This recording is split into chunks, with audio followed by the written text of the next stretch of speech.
Greetings, Guardians, my name is Bife here.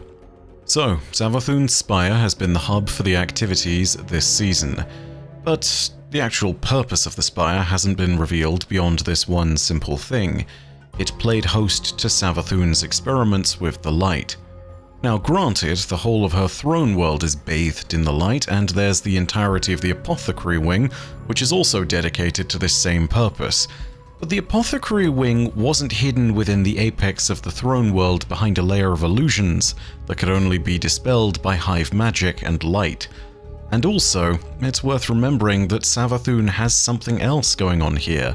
Not only does this play host to the Oubliette, the Altars of Summoning where Eris Morn receives her tithes, but also, as we've now learned, the Imbaru engine is stored here. This has also been the focal point for many of the incursions made by Xivu Arath's forces. In short, this place is important, no doubt about it. So let's talk a little about the things we know regarding the experiments that took place in the Spire, and let's also talk about the experiments that Savathûn's also conducted in the past. But first, hi, it's me, in real life. Generally you don't see this, and the reason you're seeing it now, of course, is a sponsor segment from Gamer Advantage.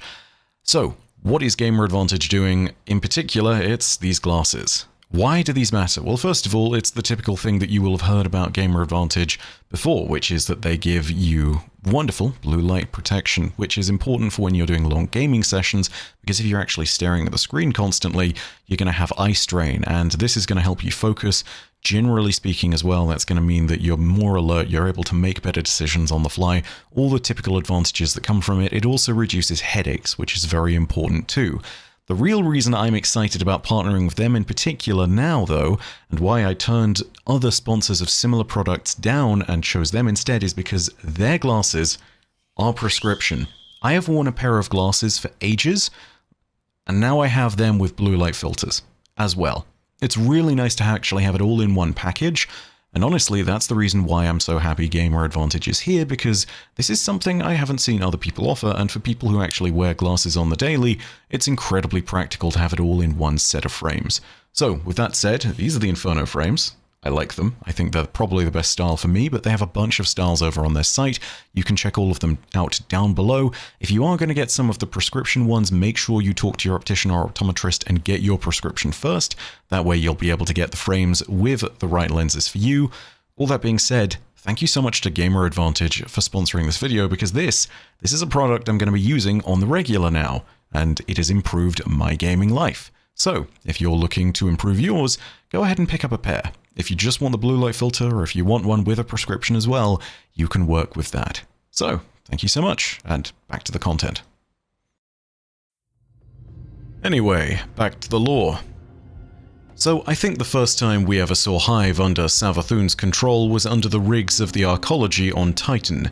The surface of Titan was infested with her brood, but the major operations that took place there were much more central to the deep tunnels of the Golden Age structures.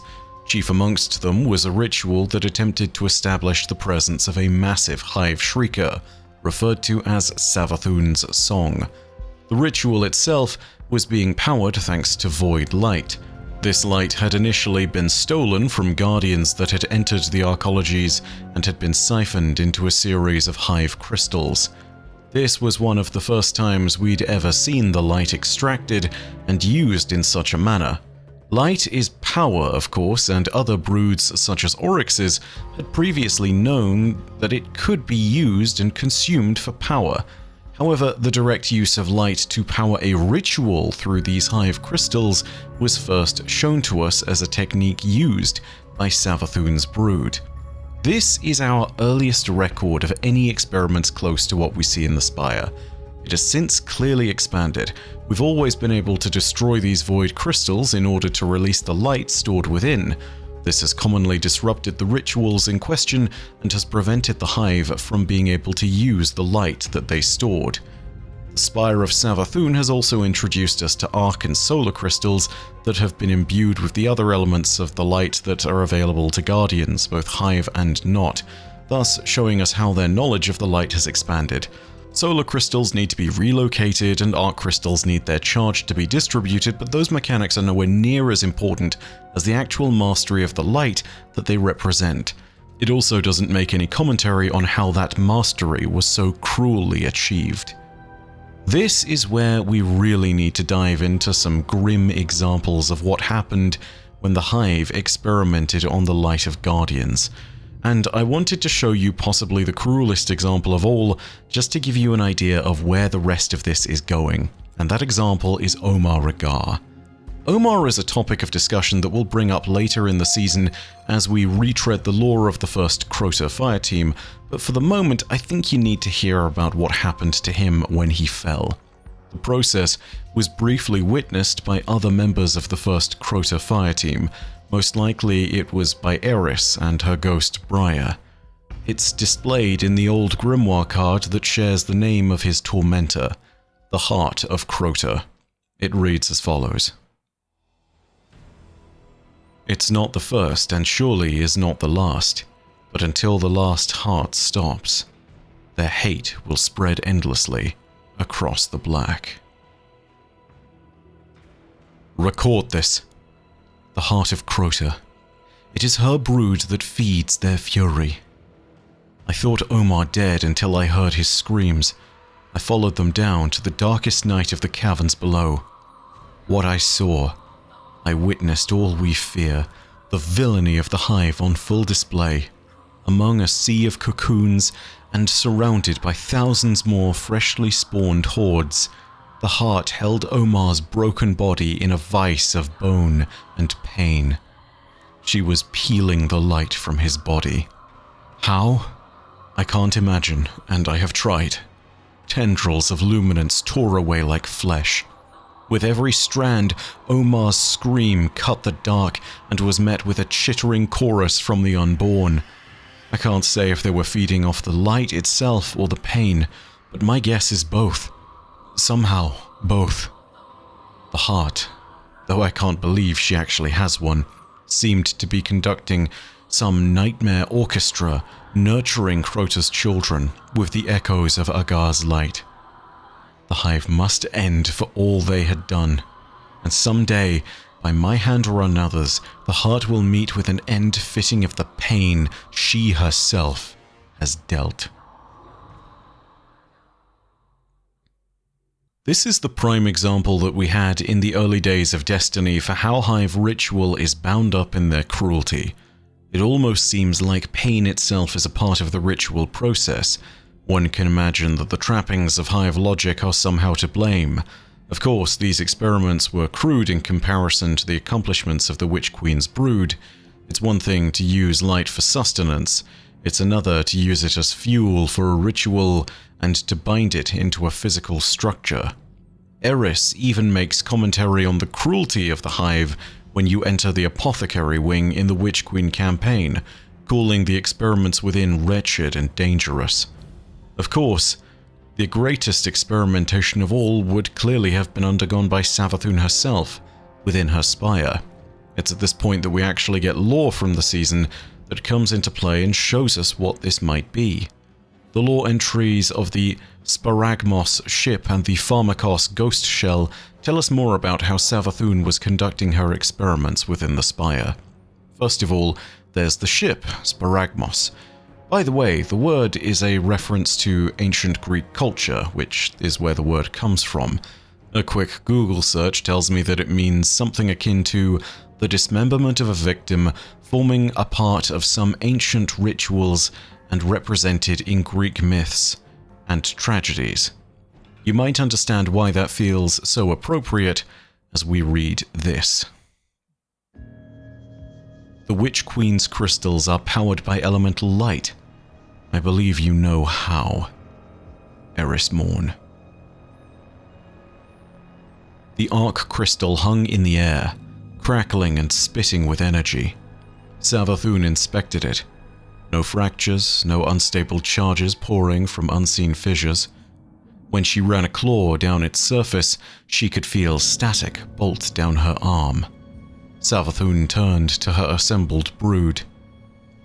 "You," she said. and a Lucent Hive knight advanced to kneel before his queen. Suddenly, his fellow hive descended upon him, tearing at his chitin, pulling apart his flesh. When Savathun reached out and crushed his ghost, a burst of crystalline light erupted from its remains, the energy arranging itself into a triclinic lattice. This crystal pulsed with void light. "And you," an acolyte whose eyes gleamed with vital, endless fire, stepped forward and bowed. Savathun's experiments with the light saw the sacrifice of her own guardians. This tells us a lot about the clear brutality of the Witch Queen, but it also might tell us more about the nature of the experiments themselves. These guardians were eager to sacrifice their own, and themselves by the looks of things, implying that the sacrifices were of great importance. In a strange way, it might even have been considered an honor, given that the Hive Knight and Acolyte both bowed their heads and kneeled in submission before Savathun, right before being utterly destroyed by their compatriots. The capture of their light was clearly of the utmost importance. This is, however, not where the story ends completely, because as it appears, there may have been more victims than merely the Guardians in these experiments. It may be the case that unpartnered ghosts were also the playthings of the Witch Queen within the Spire. We get a look at this in the Pharmakos shell. Pharmakos, by the way, according to another swift Google search, is the ritualistic sacrifice of a person often already condemned to death in ancient Greece as a means of purification or atonement for a city or community. It should be no surprise then that the first line of the lore tab for this reads, "For sacrificial ghosts." Now, I also want to point out there have been a few different interpretations of this lore tab, as is the way with any healthy and skeptical lore community. This is my interpretation. Regardless, this is what the lore tab says. For sacrificial ghosts. A little flock of unpaired ghosts shivered and murmured together in their luminous cage. Their chitinous shells clacked together as they huddled. When their queen opened the cage, the ghosts shied back. "Come now," Savathun said, cloying, vicious. "The light belongs to all of us. And aren't you curious?" They didn't move, only stared at her and the litter of ghost shells behind her. She changed tack. "The others wanted the traveler to be safe. Don't you want that too?" They did. That's all they wanted. One ghost shifted forward. The others tried to close ranks and keep it with them. It pushed forward. The needle-fingered one reached out, and the ghost floated willingly into her claws. Now, there's a bunch of interpretations of the lore in this ghost shell. I know Myelin has made a very compelling video about how this might be Savathun compelling ghosts to resurrect Hive Guardians, but I don't think that's what's going on here personally. The dead ghost shells, or at very least the littered ghost shells behind Savathun, makes me think that somehow these ghosts are being killed. The name of the shell, aka the Pharmakos shell, also seems to imply that the ghosts were dying for the greater good of everyone else, or at very least for the greater good of protecting the traveler, whatever that might lead to and whatever that might mean. This and the other lore tab containing the experiments within the Spire, all of it gives me nothing but dread, to be honest. The reason why Savathun wanted us in this tower was because she knew about the bargain that we'd need to make with Immaru. The bargain that would see us dealing with Xivu Arath in exchange for the knowledge of how to follow the Witness and Savathun's resurrection in turn. Savathun in that lore tab seems to talk about how the traveler needs to be safe. It's a direct appeal to the anxiety of the ghosts who clearly all know about the threat that looms ahead of it. But for a ghost to take part in what is presumably a sacrifice is a terrifying thing. At first, given that Savathun is alive here, I wondered if this might have been a part of the ritual she undertook in the Witch Queen to steal the traveler and seal it in her throne world. With the margins of tight timing between her acquisition of the light and the onset of the Witch Queen campaign, this isn't impossible, but the window is made even tighter by a single simple fact. We had to feed her that plan for her to know about it.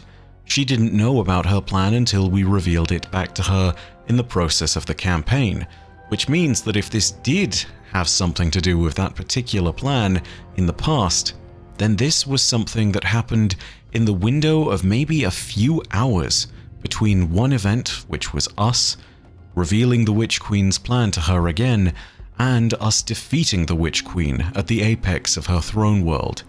So the timing is quite tight. Regardless of when this happened, it's even tighter based simply on the fact that, again, all of this would have taken place after Savathûn acquired the light, and therefore the Witch Queen would only have had the light for about a week. So yeah, all of this is within a very narrow window as best we can tell. But of course, that's making the assumption that this is linked to the ritual within the Witch Queen campaign, and I don't think it is. I think that this is linked to something else, something which Savathûn knew she might need in case the Witness did reach and attack the Traveler. I think that it's possible that this sacrifice was actually a part of something that Savathûn set up as a contingency for what's happening right now in the Season of the Witch. And from there are a bunch of questions. What does this all mean for the Hive going forward, and for us if we're ever to acquire some of the power that's been gained from these dark experiments? It's surely tainted, if not by actual corruption, then purely by association with these techniques. Not enough clarity is given within some of these lore tabs alone, but there is one thing we do know. We need to uncover what experiments of the Spire were conducted and what they yielded. Whatever they led to, be it something to do with the Imbaru engine, something to do with the supposedly mysterious heirloom that Savathûn was having Imbaru hold on to until the right time, whatever it's related to, it cannot be good. But it must also be very important.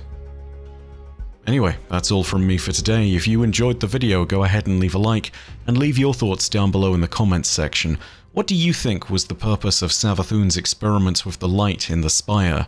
It could be something as simple as just, hey, I want to understand the light better and I want to grow stronger with it. It could alternatively be something deeper and darker. If it is something like that in your mind, let me know about it in the comments. Of course, if you want more Destiny content, you can also hit subscribe and the bell next to subscribe to turn on those email notifications. But as per usual, know that your viewership, as always, is quite enough for me, and that in the meantime, my name is Byf. Parodacia Arastra. I'll see you, Starside.